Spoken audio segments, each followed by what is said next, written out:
Hello students, स्वागत है आपका हमारे चैनल में जिसका नाम है मैथ मैटर्स। और इस वीडियो में मैं आपको सिखाऊंगा हमारे 9th क्लास के जो फर्स्ट एक्सरसाइज है, फर्स्ट चैप्टर हमारा जो है नंबर सिस्टम, उसकी एक्सरसाइज सेकंड के बारे में मैं आपको नॉलेज दूंगा। मेरा नाम है डॉक्टर अखिलेंद्र और मैं यहाँ पे आपको तुम्हारा फर्स्ट क्वेश्चन है ट्रू और फॉल्स का ही है। State whether the following statements are true और फॉल्स। तुम्हारा फर्स्ट स्टेटमेंट है every irrational number is a real number. आप बताओ, सोच के बताओ ये आपका सही है या गलत है। अगर आपका ये उल्टा पड़ जाता, मान लो every real number is an irrational number, क्या होता? और यहाँ पे जो आपको लिखा हुआ उसमें क्या है, तो आप एग्जांपल ले लो, उस हिसाब से आपको समझ में आ जाएगा। एग्जांपल लेते हैं। इरेशनल नंबर आपको क्या होता है? इरेशनल नंबर, एक नंबर आपका होता है √2। क्या होता है? एक होता है √3, एक होता है पाई, एक हो गया। इसी हिसाब से आप कोई भी नंबर लिख लो जो कि आपका नॉन टर्मिनेटिंग हो, नॉन रिकरिंग हो। 1.1 2 3 4 5 6 टू इन्फिनाइट। रियल नंबर क्या है? रियल नंबर वो होते हैं जिनमें आपका हम इरेशनल नंबर और रेशनल नंबर दोनों को कंबाइन कर देते हैं। ये क्या होते हैं आपके रियल नंबर। इसमें आपका जो इरेशनल नंबर होगा वो भी रहेगा 0 2, मतलब √2 √3 √5 पाई, और ये वाला नंबर भी रहेगा, प्लस रेशनल नंबर भी रहेंगे। रेशनल नंबर क्या होते हैं? वो नंबर जिनको हम p/q के फॉर्म में लिख सकते हैं, p/q के फॉर्म में लिख सकते हैं। 1/2 1/3 1/4 2/5 कर लो, अब टू इन्फिनाइट कर लो। तो क्वेश्चन आपका क्या है? Every irrational number is a real number. सही बात है, जितने आपके इरेशनल नंबर होते हैं सबके सब रियल नंबर में हैं। अगर आपका क्वेश्चन इसका उल्टा होता है every real number is an irrational number, तो वो गलत हो जाता है। क्यों?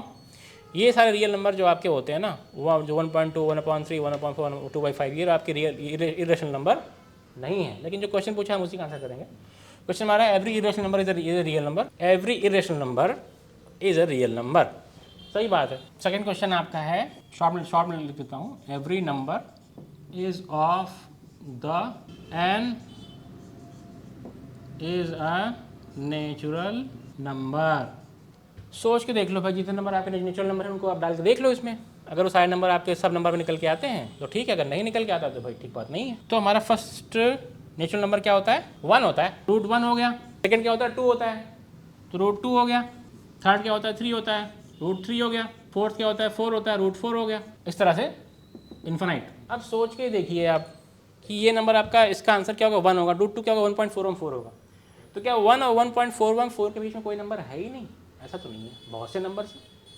प्लस इन नंबर्स में आपका नेगेटिव नंबर्स बिल्कुल शामिल नहीं। नेगेटिव नंबर्स आपके -1 -2 -3, इनका रिप्रेजेंटेशन नेचुरल नंबर के रूट से नहीं हो पाता है, ठीक है ना। हालांकि आप ये कह सकते हैं कि किसी भी नंबर का रूट जो होता है वो प्लस माइनस के फॉर्म में लिख सकते हैं, लेकिन बहुत से नंबर जो दो नंबर के बीच में है वो इसमें इंक्लूडेड नहीं। जैसे कि √1 आपका 1 हो गया, √2 आपका 1.414 हो गया, √3 आपका होगा 1.732, √5 √4 आपका 2 होता है। तो 1.414 और 1.732 के बीच में जितने नंबर्स आपके होते हैं, मतलब 1.6 है 1.5 है, ये सब कुछ इसमें इंक्लूडेड नहीं है।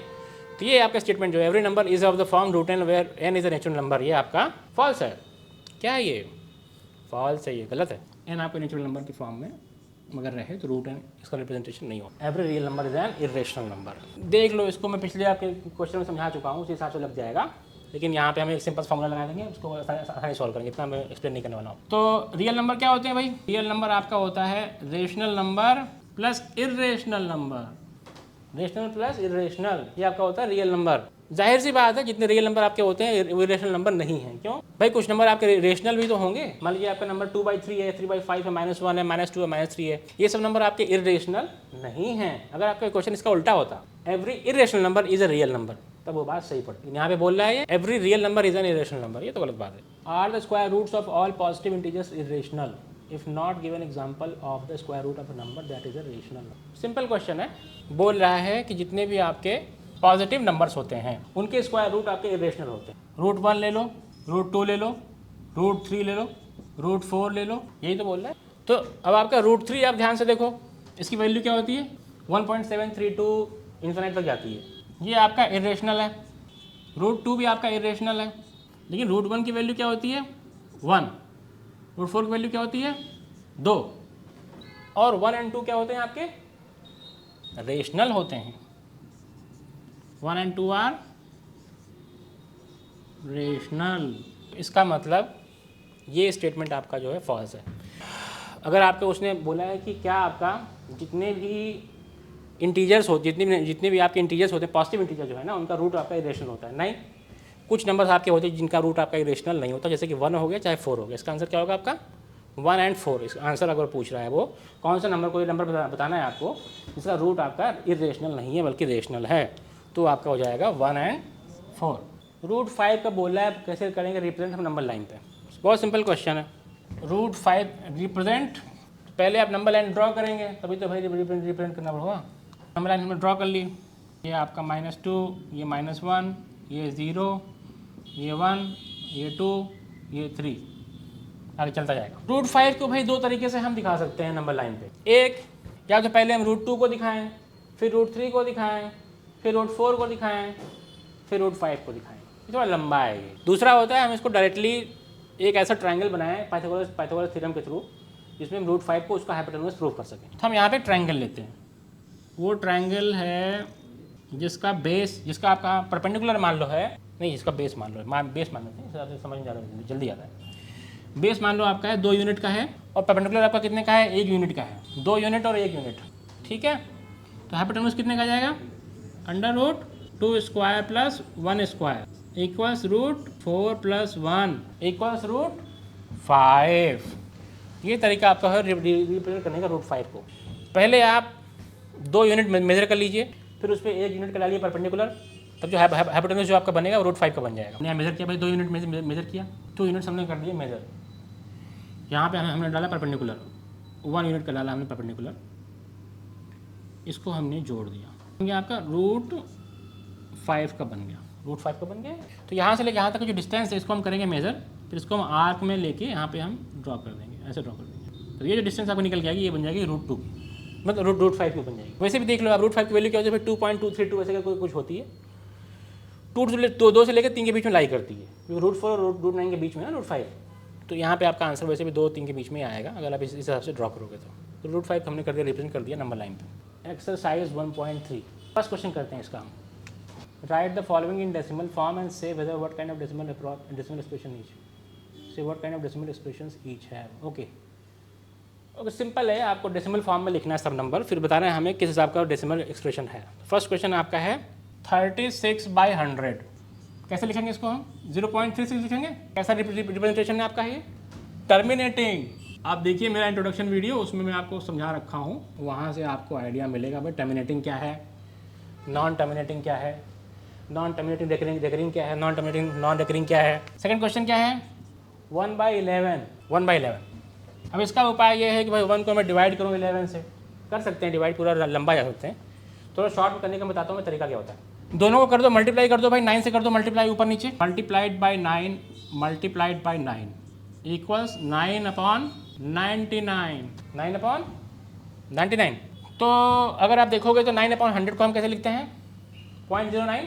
तो 9/99 को हम किस हिसाब से लिखेंगे, 0.09 बार।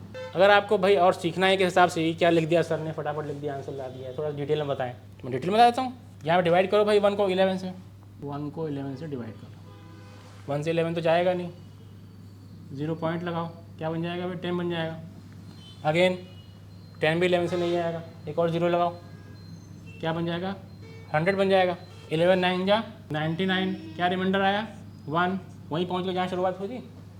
फिर से 1 आपके 11 से जाएगा नहीं, यहाँ पे 0 लगाओ, यहाँ भी 0 लगाओ। 1 से 11 नहीं जाएगा तो पहले 0 लगा लो, फिर 0 लगा के देखो आपका 10 जो 11 से जाएगा कि नहीं जाएगा, नहीं आएगा। तो यहाँ पे आपका 1 0 और लगाओ, यहाँ पे 0 लगा हुआ है, 100 11 से जाएगा, 11 9 जा 99, 1 आ गया, फिर से वहीं पहुँच गए। ये हमारा रिपीट हो रहा है, 0.0909 रिपीट हो रहा है, तो वही मैंने यहाँ पे लिख दिया आंसर, फट से लिख दिया, 0.09 बार। थर्ड क्वेश्चन लगाते हैं, क्वेश्चन 3 देखते हैं। क्वेश्चन 3 आपका है 4 सही 1/8, 4 1/8, 4 सही 1/8। ये तो हिंदी में हो गया, आपको इंग्लिश में बोलेंगे 4 होल 1/8 इन फ्रैक्शन। तो ये भी बहुत सिंपल क्वेश्चन है आपका, इसको आप डिवाइड ही कर लो। 4 को तो 4 ही लिखेंगे, 1/8 क्या होता है, 1/4 का हाफ होता है, 1/4 क्या होता है, 1/2 का हाफ होता है, 1/2 क्या होता है, 0.5 होता है। तो 0.5 equal to half, 0.25 equal to 1/4। 1/8 क्या होता है, इसका भी हाफ कर दो, इसका भी हाफ कर दो, 0.125 इक्वल टू 1/8। तो 4 से 1/8 क्या होगा, 4.125 हो जाएगा। फोर्थ आपका है 3/13, फोर्थ है 3/13। अब ये वाला हमें प्रॉपर्ली डिवाइड करना पड़ेगा, फिर हमें लिखना पड़ेगा। तो 3 को डिवाइड करते हैं भाई 13 से। 3 जाएगा 13 से? नहीं जाएगा, 0 पॉइंट लगाओ, 30 बन जाएगा। ये जाएगा 30 जाएगा 13 से, 13 टू जाएगा ना, 4 बन गया 4। अभी ये मतलब रिमाइंडर आपका 0 नहीं आया होगा, इसका मतलब आपका आगे भी ये कटेगा। 4 को 40 कर लो, 13 3 जा 39, 1 आ गया। 10 कर लो, 10 जाएगा 13 से? नहीं जाएगा, 0 लगाओ, एक और 0 लगाओ यहाँ पे, ये जाएगा 13 1398, 1391 होता है ना, 1398। 13 7 जा 91, 9 निकल के आया, 9 जाएगा 13 से? नहीं जाएगा, पर 90 चांस है। ये 0 बढ़ाएंगे ना फिर, तो फिर आपका 13 6 जा 78, माइनस करो कितना होगा 12, 120, 9 जा 117, माइनस करो 3, वहीं आ गए ना जहाँ पे थे। फिर 30 करो, 13 2 जा 26, माइनस करो 4 40, आगे चल के ये होता जाएगा इस हिसाब से और आगे बढ़ता जाएगा। तो इसका आंसर क्या आएगा भाई? यहाँ से आप देखोगे इस पॉइंट से रिपीटेशन शुरू हो गया, यहाँ पे 13 2 से रिपीटेशन शुरू हो गया, 2 3 0 7 6 9 के बाद से 2 फिर से आ रहा है, तो रिपीटेशन यहाँ पे शुरू हो गया। तो इक्वल टू 0.230769 बार। पाँचवा 2/11, ये तो भाई सिंपल है, 1/11, 1/11 के बदले 2/11 कर दिया इसने। कर दो मल्टीप्लाई 9 से दोनों में, 18/99 बन जाएगा। को लिख सकते हैं हम 0.18 बार। डिवाइड कर लेना, आ जाएगा 99, जब 11 दो को डिवाइड करोगे 11 से ना, तो ये निकल के आता है 0.18 बार। तो किस तरह का नंबर है ये नंबर भी आपका नॉन टर्मिनेटिंग है बट रेकरिंग है, लेकिन यही चीज़ मैं आपको पिछले 2 क्वेश्चन में नहीं बताया था।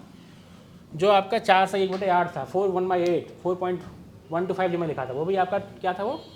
वो था आपका टर्मिनेटिंग। जो नंबर आपका था 2/13 आपका जो मैं बहुत सारे बार में वगैरह में आया था, उसका वो क्या था? वो भी आपका था नॉन टर्मिनेटिंग और रिकरिंग। ठीक है। छठा 6th 329/400, 329/400 देखने से लग रहा है टर्मिनेटिंग है। कैसे टर्मिनेटिंग है? पहले डिवाइड करो, 329 को डिवाइड कर लो भाई 4 से, इसको इस हिसाब से लिखो 329/4 × 100 इक्वल्स, इसको डिवाइड करो 4 से, 4 8 जा 32, 4 2 जा 8, 10 आ गया, 4 2 जा 8, 2 आ गया 25, डिवाइड कर लेना, यही आएगा। 4 8 जा 32 हो गया, 4 2 जा 8 हो गया, पॉइंट लग गया। अभी 1/4 जो होता है 2.25 होता है अपॉन 100 इक्वल 0.0 मतलब 0.82 यार, 0.8225, ठीक है ना। Which is a terminating number, terminator वाला टर्मिनेटिंग है। You know that 1/7 equal to 0.1427 bar. Can you predict the decimal expression of 2/3, 2/7, 3/7, 4/7 without doing the long division? If so, how? Simple है, कुछ नहीं करना है आपको, बस मल्टीप्लाई करते जाना है। क्वेश्चन 2, 1/7 की वैल्यू तेरे 0. क्या दिया एक बार देख लो, 142857 बार, 142857 बार। अब बोल रहा है भाई 2/7 निकालना है आपको बिना लॉन्ग डिवीजन के। कैसे करोगे? कुछ नहीं करना है यार। वो 2/7 क्या होता है आपका? 2 × 1/7 होता है। इक्वल टू 2 से मल्टीप्लाई कर दो इसको, करो इसको यहाँ से मल्टीप्लाई करो भाई 2 से इसको। 2 7 जा 14, 2 5 जा 214 हासिल लगाए, 2 25 10 11 की 1 हासिल लगाए, 2 16 17 की 7 हासिल लगाए, 2 दूनी 4 1 5 4 दूनी 28, 0.285714 बार। 2/7 हो गया है। उसी हिसाब से आपको 3/7, 4/7, 5/7 सबको बस आप कुछ नहीं करना, आपको बस मल्टीप्लाई करते हैं ना, मल्टीप्लाई करके आप आंसर निकाल सकते हो। ये क्वेश्चन में कुछ और था नहीं, ठीक है ना। क्वेश्चन 3 लगाते हैं। क्वेश्चन 3 कुछ अच्छे क्वेश्चन है तो मज़ा आया लगाने में ना, बस एक बार मल्टीप्लाई करना है, उसमें मैं क्या करूँ। तो आपको P/Q के फॉर्म में लिखना है, ठीक है ना। 0.6 बार फर्स्ट क्वेश्चन आपका है, थर्ड क्वेश्चन का फर्स्ट है 0.6 बार, इसको लिखना है आपको P/Q के फॉर्म में। कैसे करते हैं इस तरह का क्वेश्चन? इसको मान लेते हैं हम x, क्या मान लेंगे? x मान लेते हैं। x मैथमेटिक्स में भाई x तो बहुत पॉपुलर टर्म है, उसको मान लिया हमने। अब एक काम करते हैं, अब हम करते हैं मल्टीप्लाई करते हैं, x में मल्टीप्लाई करते हैं 10 से, इसमें मल्टीप्लाई करते हैं 10 से, multiplying by 10 on both side, ठीक है। तो क्या निकल के आता है? ये क्या हो जाएगा 0.6 का मल्टीप्लाई करोगे 6 से, मतलब 10 से करोगे मल्टीप्लाई करो क्या निकल के आएगा? ये क्या चीज़ है 0.66666666, इसमें करो मल्टीप्लाई आप 10 से करो क्या निकल के आएगा 6.666666, मतलब 6.6 बार इक्वल्स 10x। इक्वेशन 1 इक्वेशन 2 दोनों को कर दो, माइनस कर दो, इक्वेशन 2 माइनस इक्वेशन 1, ठीक है ना। 6.6 बार माइनस 0.6 बार करो तो 0.6 बार में से 0.6 बार कट जाता है, माइनस हट जाता है। यही फ़ायदा इस तरह के मेथड को लगाने का। 6 इक्वल्स 10 में से 1 गया 9, 9x इक्वल 6/9 और 2/3 होता है।